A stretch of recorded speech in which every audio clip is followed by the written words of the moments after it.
Assalamualaikum warahmatullahi wabarakatuh. Jumpa lagi dengan saya Rian PHRS.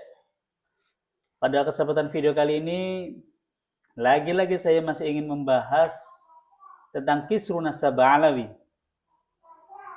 Nah, video yang akan saya tampilkan adalah video beberapa waktu yang lalu.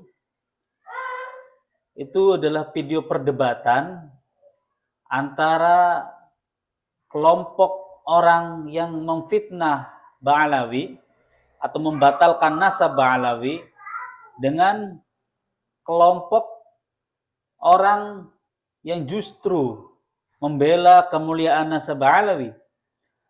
Dan debat itu diselenggarakan oleh Kesultanan Banten. Jadi Kesultanan Banten karena juga ikut gerah dengan fitnah-fitnah yang terjadi belakangan, akhirnya Kesultanan Banten mengadakan acara debat terbuka. Tempatnya pun di Kesultanan Banten. Sebenarnya yang dipanggil ya Imaduddin yang katanya punya tesis, tapi sayangnya Imaduddin tidak mau berangkat, tidak mau hadir karena memang dia takut. Jadi dia yang punya tesis, dia yang menolak nasab Alawi, giliran diajak debat malah kabur. Ini yang lucu kan. Jadi kalau ada orang-orang yang sering komen tuh katanya harus pelajari lagi tesis Imaduddin, harus seakan-akan Imaduddin tuh udah menguasai ilmu nasab. Enggak. Dia tuh cuma ceramah, dia beraninya cuma ceramah untuk memfitnah para habaib, membuka tesisnya di ceramah, bukan di debat. Kalau di ceramah, semua orang pasti cuma diem. Karena kalau ceramah, ya dia aja yang ngomong. Sehingga dia bisa ngomong seenaknya sendiri.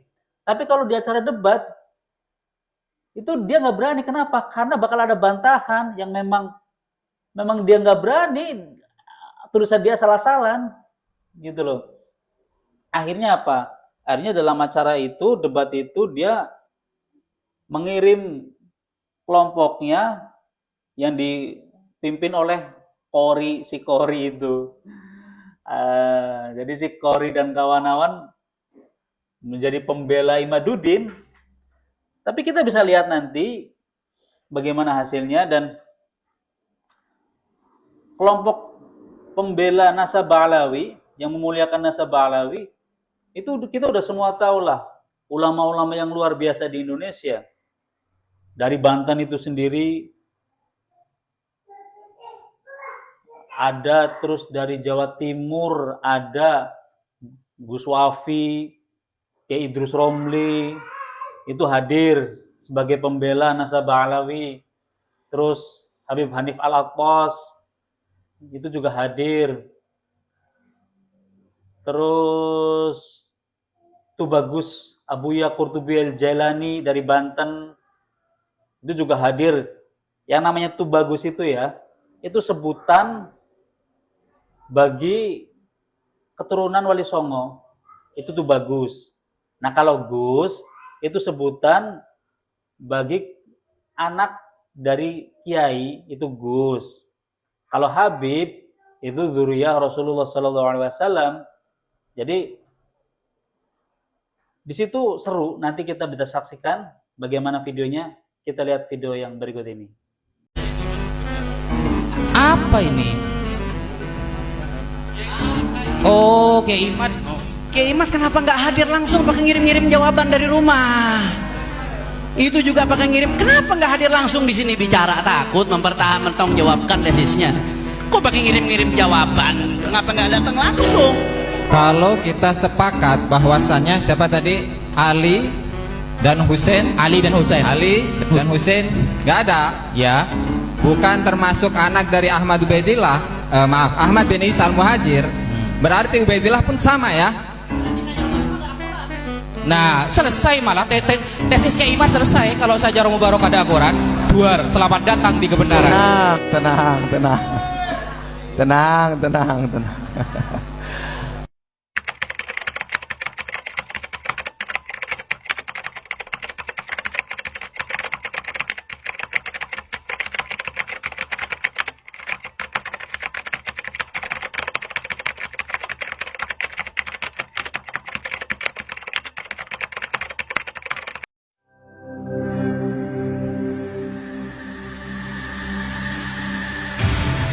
Islamic Brotherhood Television. Oke, boleh. Siap, boleh saya jawab. Nah, di sini satu kitab yang namanya Al-Fakhri, karya dari Al-Azwarqani, yang wafat pada abad ke-6 ke-7 Hijriah. Di dalam kitab ini menyensus, artinya mendeteksi salah satu keturunan dari Musa Al-Kadim, yang salah satunya Ahmad Al-Ukhaidir. Ahmad Al-Ukhaidir. Saya bacakan teksnya. Amma Muhammad Al-Ukhaidir, maaf Muhammad bukan Ahmad. Amma Muhammad Al-Ukhaidir fa'aqibuhu min thalathati rijal. Yusuf Al-Amir bihadramut minal Yaman. Malaka ba'da abihi wa Muhammad Abi Abdullah Aqab, dan seterusnya. Nah, ini Al-Azwarqani yang notabene lokasinya sangat jauh dari Hadramut, itu mendata salah seorang keturunan dari Rasulullah yang ada di Hadramut. Ini di abad ke-7 loh. Wafat tahun 614 Hijriah kalau tidak salah. Nah, sehingga bisa saja kalau memang Ubaidillah ini adalah sudah syuhrah istifadah sebagai putra dari Ahmad Al-Muhajir, pasti kedata.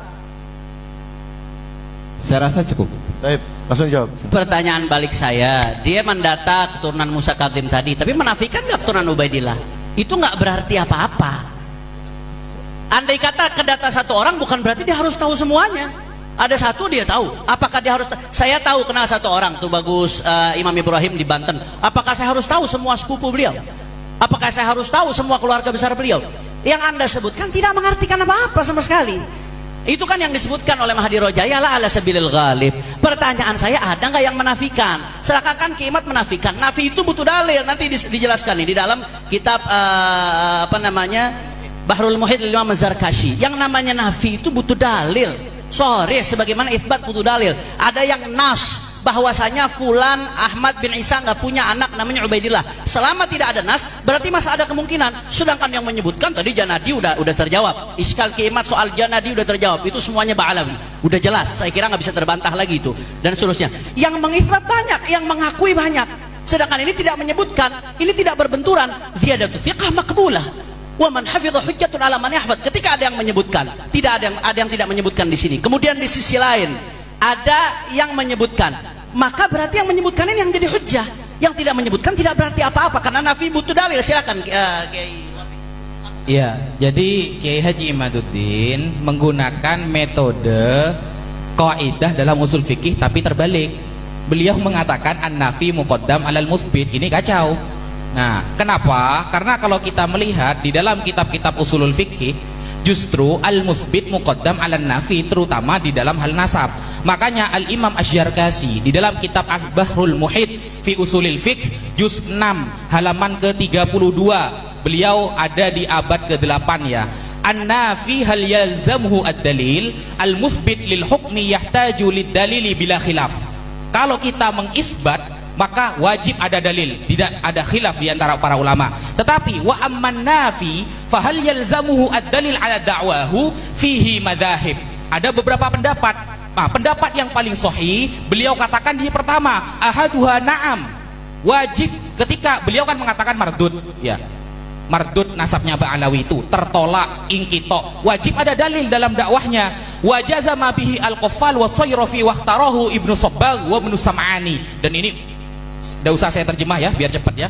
Wa naqalahu al-Ustad Abu Mansur an tawaifi ahli al-haq wa naqalahu Ibnu Qattan an aktsari ashabina wa qala al-Mawardi innahu madhhabu Syafi'i wa jumhurul fuqaha wa la yajuzu nafyul hukmi illa bidalilin kama la yajuzu itsbatuhu. Tidak boleh menafikan sesuatu tanpa dalil sebagaimana tidak boleh mengisbat sesuatu tanpa dalil. Wa hakahu al-Baji 'anil fuqaha wal mutakallimin wa qala al-Qadhi fi at-Takrib innahu sahih wa bihi qala al-jumhur wa qala sahibul masadir innahu sahih fa li'annahu mudda'in wal bayyinah 'alal mudda'i wa liqaulihi ta'ala bal kadzdzabu bima lam yuhitu bi ilmihi ila akhirih.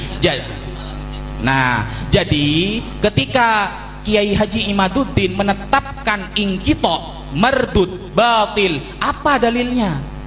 Tidak disebutkan, tidak bisa disebut dalil. Silakan jawab. Mengenai metode nasab, itu salah satu dari metodenya itu adalah al-wathaiqul qadimah wal hadithah, data-data yang salah satu dari data untuk menetapkan nasab adalah data-data yang lama, wal hadithah, dan baru, tapi dengan catatan ala marrid duhur, dari kurun ke kurun, dari masa ke masa, bitauqi'i udulil bilad, dengan tanda tangan atau pengakuan dari orang-orang adil di daerah-daerah setempat. Kemudian ini saya bacakan dari redaksi kitab As-Sadah Al-Alawi Al-Uraidiyun Al-Husainiyun karya Hatim Muhammad Al-Jufri. Selanjutnya beliau mengatakan, wa'lam anna adama dzikri nasabin aw fakhidin fi kitabin la yaqdi bi adami wujudihi walau bi jazmi sahibil kitab. Ketahuilah bahwasanya tidak disebutkannya sebuah nasab atau keluarga dalam satu kitab itu tidak memberikan hukum akan ketidakadaan nasab tersebut meskipun dengan ketetapan sahibul kitab. Ada pengecualiannya, illa idza udima wujuduhu indal kutubil mu'tamadatil ukhra fil fan, ketika tidak ada wujudnya, wujud nasab tersebut di dalam kitab-kitab yang menjadi sandaran utama dalam ilmu nasab. Lalu kalau kita telusuri dalam kitab Sihahul Akhbar, salah seorang ulama yang wafat pada tahun 885 Hijriah, yang masanya dekat dengan Ali bin Abu Bakar As-Sakron, di sana ketika menyebutkan Ahmad bin Isa An-Nagib, faqad kana lahu aulad walahu zailun fil Yaman, dia itu memiliki ekor, artinya memiliki keturunan di Yaman, ala ma yuqol, katanya. Nah, tinggal kita ini menentukan atau menetapkan apakah kitab Sihahul Akhbar termasuk kategori tadi Al-Kutubul Mu'tamadah dalam fan. Ini di abad ke-9 loh, di abad ke-9 Hijriah. Ini tektokan, ya tektokan gini. Yang pertama ya, itu saya kira Cak Ajis Jazuli ini harusnya paham lah kata salah satu itu apa ya. Jadi kalau salah satu tuh, kalau yang satu saya betul-betul cukup. Siapa yang mensyaratkan harus terpenuhi semuanya? Dan saya mau tantang balik, kemarin kita kajian nasab Wali Songo, sederhana. Harus ada alama marid duhur tauqi' udulul bilad di setiap tobakoh nasabnya. Ayo tunjukkan kepada saya nasab mana yang seperti itu. Di setiap tobakohnya ada tanda tangan dari udulul bilad menunjukkan sampai Rasulullah. Sampai tahun jebot, kalau kata orang Betawi nggak bakal ketemu nasab begitu. Itu buat al-ansab al-gharibah yang memungkinkan itu. ansab baidah nggak mungkin seperti itu ketika sudah dicatat oleh nasabah terverifikasi. Kemudian tadi yang terakhir Anda mengatakan apa? Yang dari Sihahul Akhbar, alama yuqal. Itu kan satu kitab. Sedangkan kitab-kitab yang lainnya menyebutkan, dia menyebutkan dengan kadar pengetahuan dia seperti itu. Sedangkan kitab-kitab yang lain jazm, itu tidak mempengaruhi kitab-kitab yang lain keberadaan kitab itu. Justru perkataan alama yuqal itu menjadi yataqawwa dengan syawahid kitab-kitab lain yang jazm mengatakan keturunan Ubaidillah bin Ahmad itu ada di keturunan Ahmad, itu ada Ubaidillah di Hadramut dan seterusnya. Dan kemudian selanjutnya tadi saya menyebutkan kitab-kitab tarikh, ada Ibn Hajar juga mengitsbat min ahlul bait. Ibn Hajar menegaskan ini gurunya Sahib Fathul Mu'in. Kemudian As-Sakhawi juga menyebutkan, Ibn Imad Al-Hambali juga menyebutkan, kemudian juga ulama-ulama lain, Al-Ayyashi ulama dari Maghrib juga menyebutkan. Dan masih ada nih, saya kurang lebih kalau saya sebutkan semua ada 64 kitab. Ini yang ngumpulin guru saya Tamjad Baftem. Ada 64 kitab yang dia kutip yang memuat i'tiraf bisadal Abi Alawi, pengakuan menyebut baik kutub sarikh, nasab, sabat, dan ini semuanya bohong ulama. Itu ini semuanya asbun ulama. Siapa? Itu jadi pertanyaan, 64 kitab itu zamannya tahun keberapa? Nah, ini kembali ke metode lagi. Anda belum bisa gini. Gini, Tengku, Anda tunjukkan dulu kepada saya. Anda kan mensyaratkan, ini kan Kiaimat yang mensyaratkan harus ada kitab sezaman. Syarat itu dasarnya dari mana? Saya nggak mensyaratkan, saya nggak harus menghadirkan bukti. Anda yang mensyaratkan. Sedangkan ulama menegaskan nggak ada syarat. Dan saya nanti akan tunjukkan bagaimana ulama-ulama dulu dalam satu hadis disebutkan, ya al-isnanu didun, Al isnadu dinun. Itu bukan hadis. Anda jangan bawa hadis palsu, dosa. Bukan perkataan Rasulullah, itu di dalam mukadimah Sahih Muslim ada itu. Ya, tenang.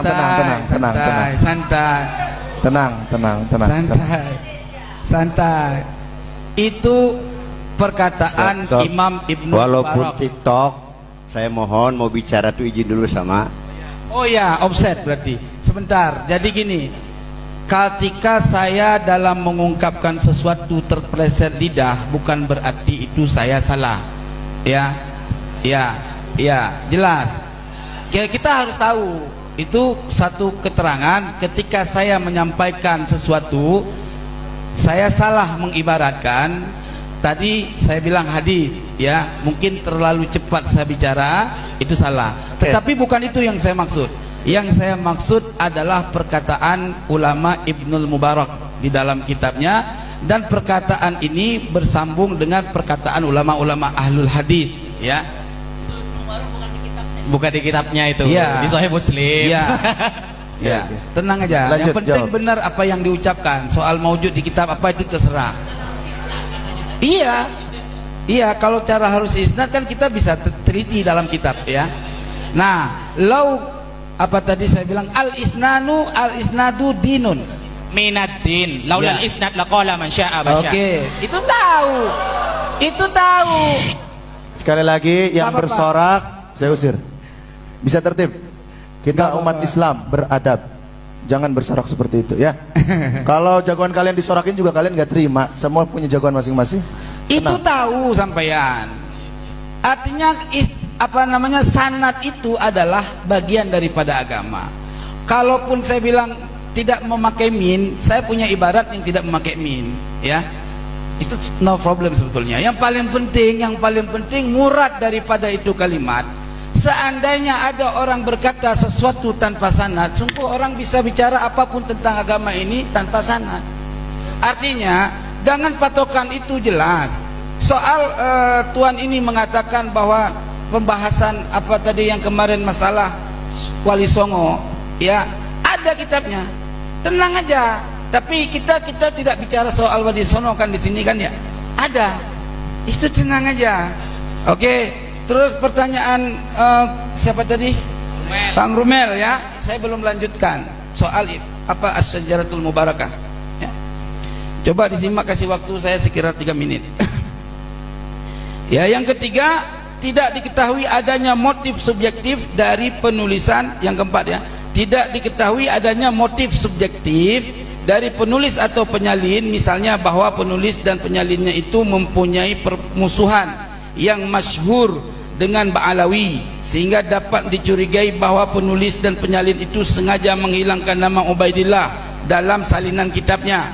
Jika tidak diketahui permusuhan itu, maka tidak ada alasan untuk menolak isi kitab As-Syajaratul Mubarakah. Seperti kita patut mencurigai setiap salinan dan atau cetakan yang dilakukan kaum Ba'alawi untuk nasab Ba'alawi telah terjadi penambahan atau interpolasi dari naskah aslinya karena kepentingan untuk tersambung nasab.